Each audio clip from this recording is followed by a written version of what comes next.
Oh, what's up, y'all? I I got a little sidetracked doing these interviews with dreams that I neglected to keep going on both sides of the barricade, which it was my journey, not necessarily everyone else's. Uh, a buddy of mine called me today. He texted me. He said, "This goes out to Neil Green." He says, "Hey man, what about episode 2?"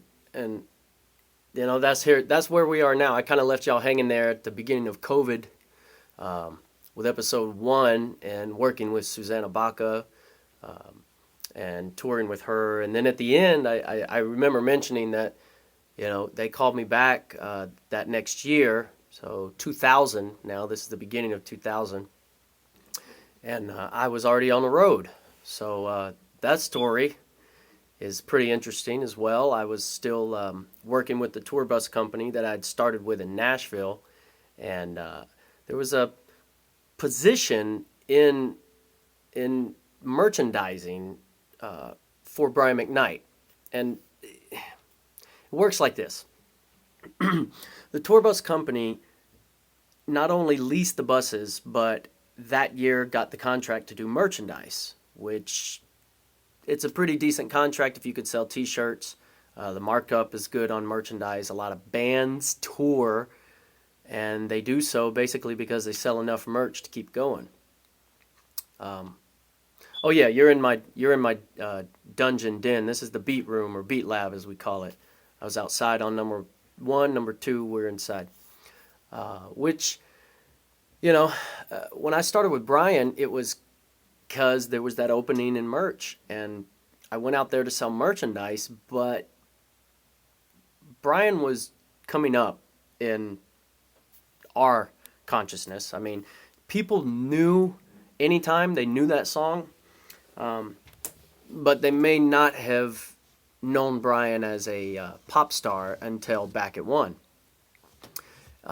His song was charting pretty well, and the tour was starting in February of 2000.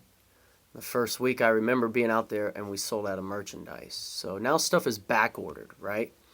Um, but I can't really sell anything because there's nothing to sell. So they start putting me to work. I say they, the tour manager was in contact with the bus company slash merchandising company that had me out there and said, hey, there's no merchandise. We're going to start using Joel to do this. Basically, I turned into a gopher boy.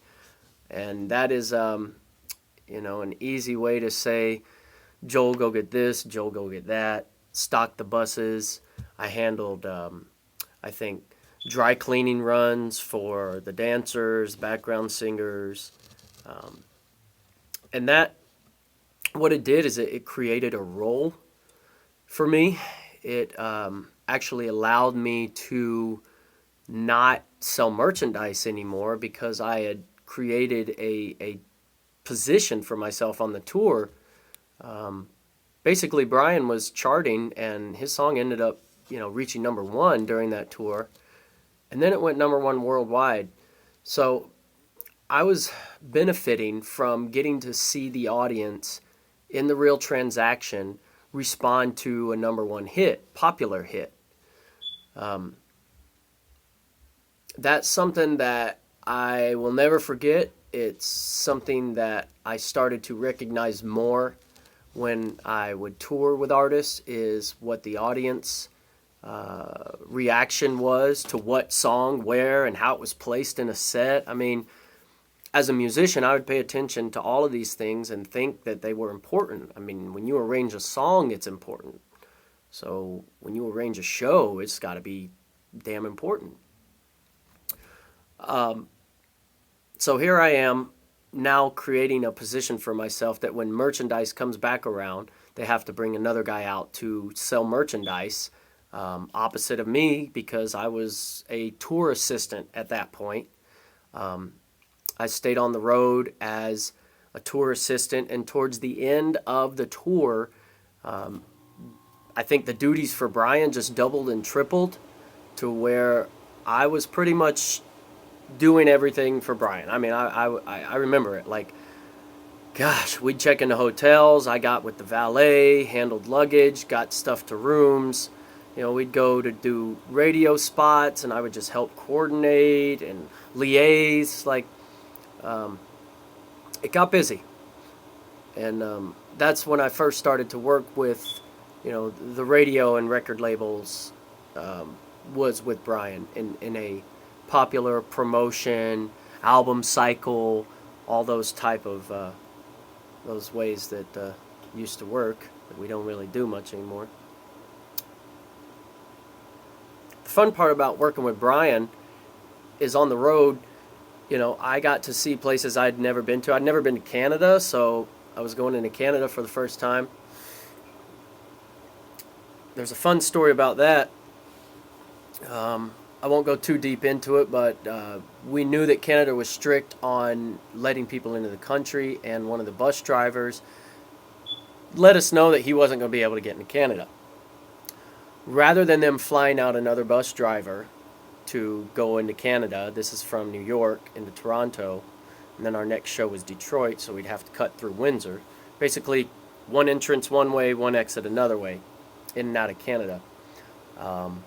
The bus owner told the tour manager and Brian's people that not only did you have the guy doing merchandise that's now a tour assistant, but he also can drive buses, and he's legal to drive buses. He's got his license. I'm 20 years old, and they're looking at me like, well, this guy that's doing all this gopher running is going to drive us? And that's pretty much what happened. I took over the reins in Buffalo, and we crossed into Canada, and I drove to Toronto. Then I drove from Toronto to Windsor and got the driver back in Detroit. So that was a fun trip for me because I got to do something that I didn't know I was going to have to do, get to think to do, or wanted to do. Wasn't my job duty at the time, but because I had that CDL on my license, I was capable of driving, worked for the bus company. That's just the way that one worked. Interesting story there, but didn't know it was going to happen. Fast forward to the end of the tour, and I said I created a space for myself working as a tour assistant, but now it's turned into Brian, mainly focusing on everything per Brian. Summer comes around, and they did ask me at the end of the tour to come back in the summer, and it was during Brian's tour in the spring where I was asked by Susanna Baca's people to come back, and I was already on the road with Brian, so I just told him I couldn't accept. I was touring. I also, funny as it is, I had auditioned for a group as a drummer years prior, maybe 2 years prior or a year prior, maybe just a year. And they called me while I was in New York City, of all places, touring with Brian, and they asked me to be the drummer for the group, and I was like, I'm out here touring, and I'm a tour assistant on this. I felt good about what I was doing, that even though these offers were coming at me, I was good with what I was doing and not interested in doing those other things at the time. I was just focused at the moment mainly on getting to tour America for the second time, but in a bigger capacity this time, now on buses instead of the van and trailer. And trucks, there's production. So fast forward to the summer, I was asked to go back out with Brian on like a 2-week run. It was just on the East Coast, a few casinos and whatnot. But it was going to end with, or start, I can't really remember, with he and his family going to Orlando to see Disney World. So he has a lot of family from Orlando, and I was from Central Florida, so it was just an easy, I'll go and do that. And basically at that end of the run, I was asked if I wanted to be his personal assistant full-time out in Los Angeles. It was a no-brainer for me. I'm 20 years old. I'm figuring out what I'm going to do. I get this offer. I took it. I packed up a U-Haul in Florida, went to Nashville, got my stuff from Nashville, threw it in the U-Haul, drove across the country with my cousin, made sure to stop at the Hoover Dam, Grand Canyon, saw some sights. Got to California, and that's a crazy story. I was going to move into an apartment. I had signed a lease on Friday and was going to move in on Monday, and was at Brian's over the weekend just saying hey to the family, you know, letting everybody know I got to town. And Brian had informed me that, you know, he's like, well, let me show you to your room. And I'm like, my room? You know, thought I was out here in an apartment. I got my apartment, blah, blah, blah. He's like, oh, no, we've got like a guest quarters in our house. Sure enough, on the back side of the house, laundry side, there was a room and a bathroom, almost like a mother-in-law's quarter area. Really small, not too small. It was fine for me. But yeah, I was shocked. I was like, I got a place here? Oh, okay. So I'd already signed a check for the lease and everything. Monday morning, with my truck full of, you know, everything. I had couch, bed, all this stuff. I show up to the apartment complex. Don't know what to expect, but the girl that I talked to Friday wasn't there. There was a new woman there on Monday, and I had asked for the lady on Friday if she'd be coming in. And I was told no, that she was let go. She's no longer with the company. I was like, I just saw her Friday and signed a lease, and you're telling me she's no longer with the company. And the woman said, yeah, the reason she's not is because she neglected to deposit the checks on Friday. So, y'all, my check was sitting on the table in the office, and this lady ripped it up in front of me along with the lease that never got, you know, inputted because the check wasn't deposited. So I got out of that lease by the skin of my teeth, went and put all my stuff in storage, which was fun because I was by myself. My cousin had already flown home, and you know, I put my stuff in storage, moved into the mother-in-law's quarters at Brian's, and I became his personal assistant. Lived there for just over 3 years. In that, there was so much, you know, I got to see and do so much working with Brian. I got to go to Hawaii for the first time, and the only time I've ever been to Hawaii. You know, I got to go to Vegas all the time. It's like, what do you do if you live in Los Angeles on the weekend? You're bored. Oh, let's go to Vegas.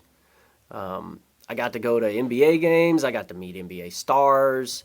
Brian played in the NBA Entertainment League. So did Leo DiCaprio, Michael Rappaport.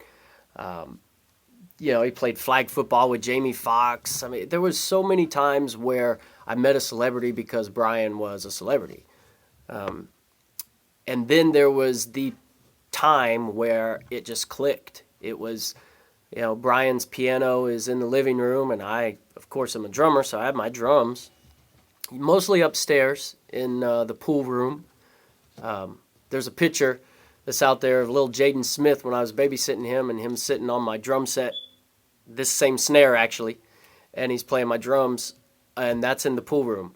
But this day, we were downstairs, Brian was on the piano, I brought the drums downstairs, and we recorded this little jazz thing that he was like, man, I like it. And I was like, really? That's fun, you know, cool. And he's like, Joe, you're good enough to be a drummer, you should be a drummer, blah, blah, blah. And yeah, I am a drummer. But right then, I was really interested in the business and seeing all the things I was getting to see, you know, outside of pursuing drums. I was pursuing the music industry. So I was soaking all that in. And then the day came where he said, hey, you remember that thing we played downstairs? I was like, yeah. He's like, I think we should record it. I was like, record? And he's like, yeah. And he said, downbeat, 8 p.m., such and such day. And I'm like, what does that mean? And I didn't know. Studio terms. He's like, that means you should be ready to go at this time. And so I went and set up my drums that I ended up pawning. They were a cheap Tama set. You know, no offense to Tama, but I didn't need them. I needed gas to move back east when I did finally move back east from California. And that's all I did out there. I worked for Brian. When that time was up, when I feel I didn't need to do it anymore, and we were, you know, not aligned as a personal assistant, you just don't need one forever. He really needed it during those moments where Back at One was soaring and going to number one. And yeah, I left and went back. But that whole recording, the cool thing about it is he ended up wanting to put it on the record. Even though it's not known as a popular track, it's a hidden track. he got Alex Al to come in and play bass on. I never met Alex. He just came in and played the part. But Brian and I, recorded, it's a track on his U-Turn album. If It Was Cool is the name of the track that it's hidden after. So there's an interlude, and there's a line at the end that came from Money Talks with Chris Tucker, talking about where your shirt at. And it's a really cool one, and, I got to show you. These things don't happen much anymore, but that's what it got me. This beautiful thing right here.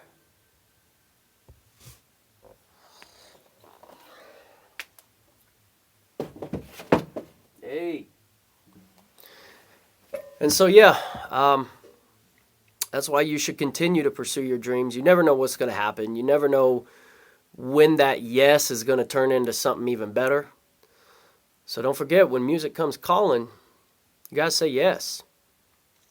The next episode, you're going to hear about how I took a break, went back to college, and then music came calling again. Peace.